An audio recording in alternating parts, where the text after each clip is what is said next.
And then finally, and again, I'm not really going to go into this that much, but when it comes to people's behavior, we talked about this last week. There is a lot that we can do, right? So, the reason why I brought this up again is because I think, we talked about how to ask for what we want, use our give skills, use our fast skills, levels of intensity, dialectics, but also keeping in mind, like, if somebody is doing something, it is learned behavior, okay? And there may be something that you are doing that is unintentionally reinforcing that behavior, right? For example, if your child, is tantruming a lot, and at the end of it, you're just like, fed up and you just want them to be quiet and you need peace, and you give in to whatever they're asking, you're reinforcing that. So when it comes to behaviorism, I'm not going to teach it for this time, so you can definitely go back and check it out. I have some videos on this, but yes, so good. But looking at, if there is a problem behavior, is there something that I'm doing that's actually increasing it in the other person? Am I rewarding that behavior? And if I am, I probably need to stop that. And is there something that I want the other person to do more of? And if that's the case, I need to find ways to reward that. So basically, essentially, I want to make sure that I'm not reinforcing the behaviors that I don't want, and I want to reinforce the behaviors that I want more of, right? Even if I think the other person should be doing it anyway. So this means like finding little ways to reward, little ways that feel good whenever that person does that behavior that you want more, or anything that's like kind of close to it. And then we start to build up from there. Yeah.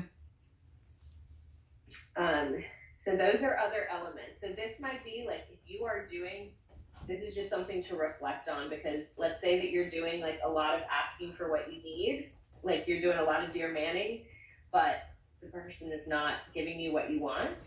It might be helpful to just kind of look at some of the dynamics and say, like, is there a reason for this? Is there a chance that I might be like, when they do this, maybe I ignore it? Those moments that they do it, maybe I ignore it. And so they're not actually doing it more. Or am I actually reinforcing the thing that I don't want them to be doing? So right reflections. Yeah. So, I think that that's another important thing to really look at when it comes to those interpersonal interactions. Yeah.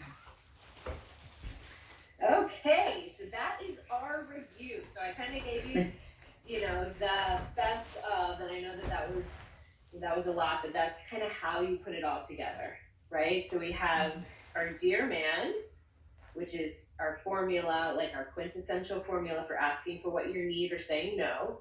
We have our give skills for relationship. We have our fast skills for our self-respect. And then we have those other elements to look at that help us to be more effective, right? So we have, looking at those intensity levels, like let's look at that too, to kind of factor that in. And, look at our dialectics, our use of dialectics, behaviorism, and then getting close to people with the match plus one. So, yeah. But it comes automatic, I promise you. If you're new, and you're feeling overwhelmed by all of that, I feel you, I get it, for sure. I know I felt that way when I first started learning all these skills too. Did you? Yeah. Yeah. So it takes some time, and I would say too, especially if this is your first time learning these skills, and this goes with anything, I would kind of take the things that feel most important right now and really work on them, as opposed to getting perfect at everything. I would really focus on which ones are most important in my life right now. Let me really work on kind of honing in on those. And then, you know what, we're going to be doing this module again in the future. Yeah. So you come back through, and a lot of times, I get this question a lot, like, how long does this take? It takes 6 months to learn all the skills generally. Mm. If you're following the lives, it takes about 6 months to get all the skills in. But a lot of times people want to repeat it because honestly, you're going to get things 6 months from now that you didn't get this time because you're in a different place and you're in a different level of, so, I really encourage you to look at this like learning a language. So you don't necessarily you don't necessarily like study a language for 6 months and be like, all right, done. You might get the basics, but to really become very skillful, masterful of that language, we keep learning, right? We keep reviewing. Yeah. Okay, we've got a couple questions here. Jessica says, what if you use Dear Man and the person ignores you or gives you the silent treatment? Do you keep trying or do you just give up? That is a really good question. Great question. I would say, I would Dear Man that they're giving you the silent treatment. Actually, like I would use a Dear Man with that behavior, like basically saying like, I've asked you for this and you haven't responded back to me. And I feel hurt and I feel kind of angry that you're not responding back about this. So I'm asking that, when I bring something up that you respond to me. And I think that it's, I'm going to feel so much better about our relationship. It's going to be, way better for our relationship. And I would really appreciate it. So you can actually Dear Man that element right now. If they don't respond to that Dear Man, then that might be where you need to kind of practice some self-respect and like maybe get a little distance from them. If they're still not responding, but you can actually Dear Man that silent treatment.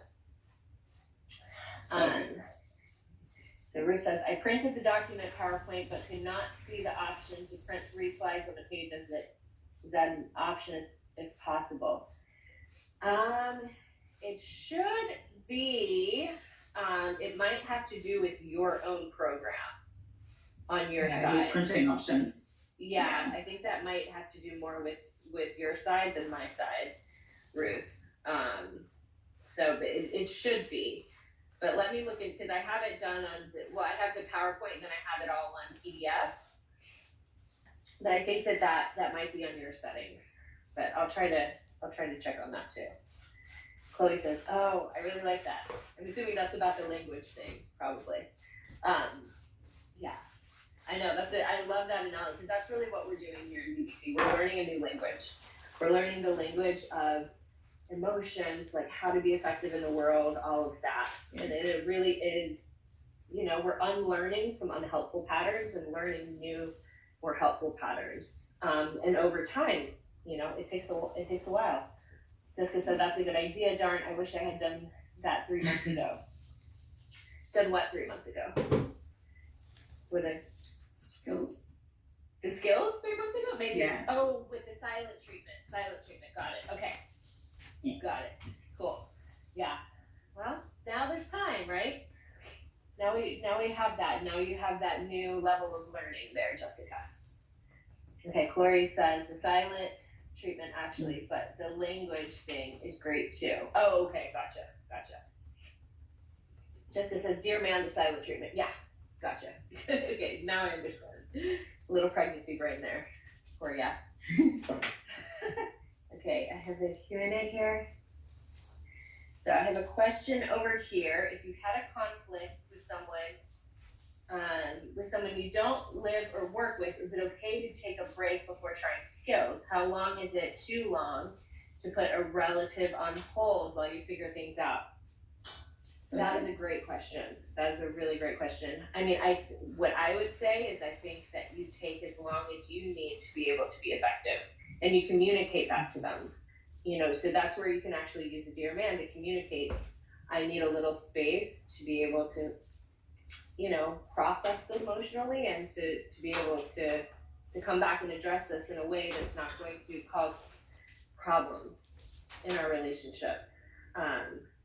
So I ask that you respect me taking some time to figure this out, and then we come back to it. And honestly, it's gonna be better for both of us if I take this time, because it's gonna go more effectively. So you can actually use a dear man with asking for that. I would do that versus just, kind of pushing them out and not communicating that. I would communicate it through a dear man. Do you have anything that you'd add to that, Sherry? No, I think that that's brilliant. I think that, yeah, the dear man can be used for that exact scenario. And I love the way that stepping back is sometimes a really healthy option to come back into it with fresh eyes, fresh feelings, to be more effective, especially if you want that relationship to grow long term. So that's a great strategy.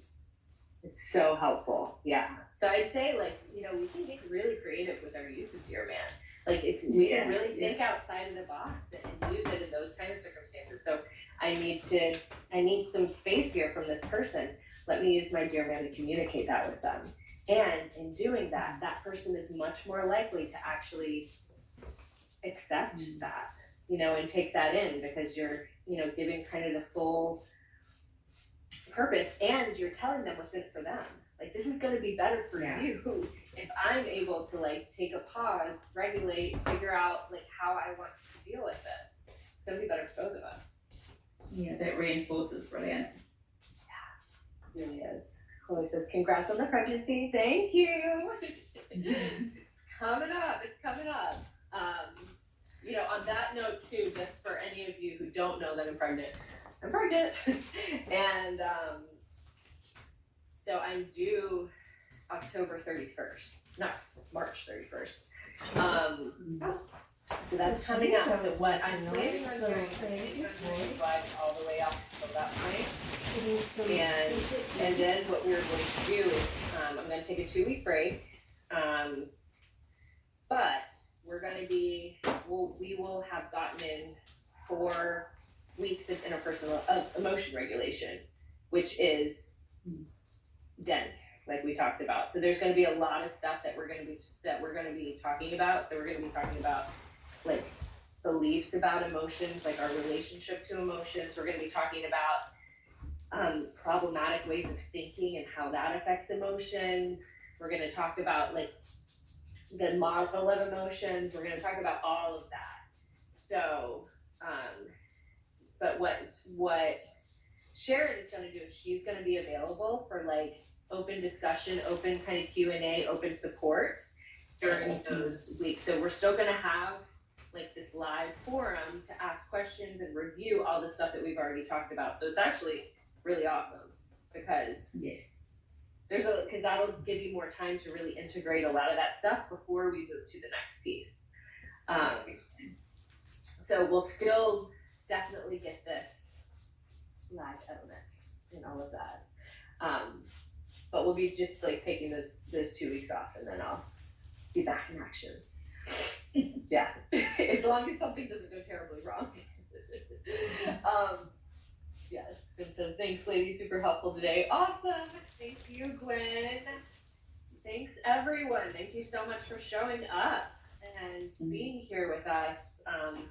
So happy to have you here, and again, I just want to express how important it is that you're showing up for yourself and that you're being here and you're learning.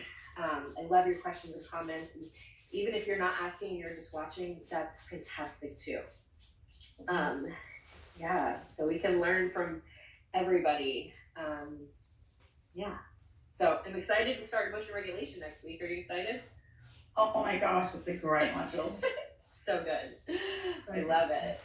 So any last questions, any of that, definitely bring it to the community this week, because once we start the next module, then I'm going to be removing all of the interpersonal stuff, because just so that people don't get super confused with having too many things there. So any last questions, homework, all of that, bring it to us for this next week, so that we can help you be effective there. Okay, got another question. Chloe said, I wanted to ask where to find info on one-on-one coaching. So I haven't put it up there yet. Good question. and I will be telling you right away. So we're still working on, so I actually have like everything up. I just, Sharon and I just need to kind of fine tune some different elements before we make it live. And so we'll let you know right away. And it'll be really cool because you'll actually be able to direct book into Sharon's calendar for coaching. So it'll be really, really great. Yeah, but we'll give you all of those, all of that for the future, for sure. And also another.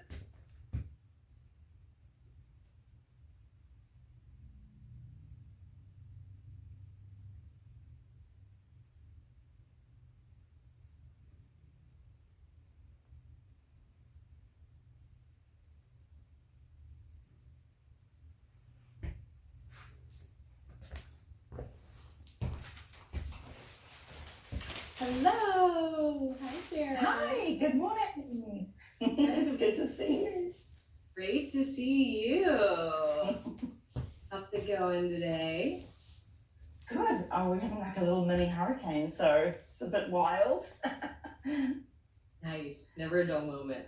I've always found those kind of exciting to happen for some reason, like because we get them here too. Yeah, I find them kind of thrilling. Like, I know. Luckily, nothing's ever happened that's been really extreme, thankfully. But I know there's something kind of exciting about, and it's amazing, right? Because it's nature, in full force, and it's incredible. It is really interesting and going through. I mean, we had one that almost hit, and all the shops board up. You tie your houses roofs down, and in front of the shops in town, they'll go and unload the containers in front of shops, big large containers to stop the sea and the. So and then the hurricane dodged our island, but it was it's interesting. It's very interesting going through on an island. It's got to be a lot more intense on a little island like that too than there's not, here we can kind of go inland and we can do all this stuff. It's nothing to run to, You guys stay safe. Yeah. Well, welcome Alicia. Welcome Crystal. Nice to see you guys. Welcome everyone. We're so glad that you guys have made it today. Yeah. We are week 5 in interpersonal effectiveness. This one is flying by. Lots of good stuff. Hi, Jessica. Hello, Kat. Welcome. Yeah. So this week we're talking, we've covered kind of the big interpersonal skills at this point for the most part. We've done our dear and give fast. So those are kind of our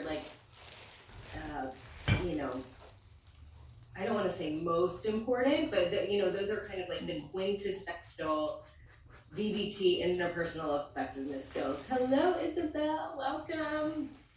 So we've made it through that. I hope you guys have been able to practice it. Those of you who have been with us, and just keeping in mind that it's all about just practice, and refining those skills and really over-learning them so that they eventually start to feel much more automatic. So now today, and if you have missed those, feel free to watch the replays or just jump in here and catch it the next time around. So, if you are new, welcome. We're so happy that you joined us. If you have missed the previous weeks, that is perfectly fine. You're starting in a great place. We try to make each week applicable for, if you've taken a little break or if you're brand new and you can kind of just jump right in and start using these skills that we talk about. Because we really want people to just start when they're ready, right? So today we are talking about, making friends, getting people to like you, kind of making connections. And we're going to talk about it in a number of different ways. But I do find that is a skill. It is actually a skill. Sometimes it looks like it comes so easy to people. I know I used to feel that way. I'd look at certain people and they just seem like it came so easily to them to make friends and connect and all of that. For other people, it's, it can take a little bit more work, and we do actually have some skills for how do you go about doing that. So we're gonna be talking about that. We're gonna talk about mindfulness of others, which is a really important skill to, really connect more when you are communicating with people. And then we're gonna talk about the all-important match plus one. So, love some match plus one. This is an RO skill. So radically open DBT. This is like another form of DBT that was developed for people who tend to be more over controlled. So they tend to have more of an over control coping style, which tends to be more of emotional suppression, controlling, perfectionism, things like that, as opposed to something, where there's more kind of under control behaviors, like that tends to be more like impulsivity and kind of, acting outwardly in ways that people can see. Both struggle with emotions. There just sometimes tends to be, people tend to gravitate towards an under control style or an over control style. And sometimes there's a combo of both as well. But anyway, we have this fantastic skill from RODBT that I love, and I feel like it's really, really helpful. And it's all about how do we increase our intimacy with people in a way that's really healthy, so it's not going too fast. Sometimes people can kind of jump way too fast into intimacy without developing a foundation of trust. And then, sometimes people have a hard time getting closer to people. So this is really a great skill that helps to pave a path to intimacy in a healthy way. And then we're going to talk about how do we connect to people without losing ourselves. So this one's all about how do we connect, how do we, make friends, how do we become more intimate, and how do we do it without losing ourselves. So, Great. All right, so before we start our class portion, we are going to do our mindfulness practice. So those of you who have been with us, you know that we start our classes with a mindfulness practice. Typically, we do it at the beginning of class. Every once in a while, we'll do something in the middle of class if it's, relevant to do that. So because we are talking about getting close to people, sometimes that can make us feel very vulnerable, very open. A lot of times when we hurt the most, it has to do with relationships, right? There's a struggle in relationships, interpersonal challenges. A lot of times that tends to be the thing that kind of brings up the most emotion in general. And, sometimes I find that people have not developed self-protection. And I think that is a really important thing. And by self-protection, I don't mean building a brick wall around you that nobody can kind of penetrate. And I don't mean just being a sponge where you take in everything from the world. So what we want to try to do is find that middle path of self-protection where we're able to have, I remember last time we taught this, someone was like, it's like a filter.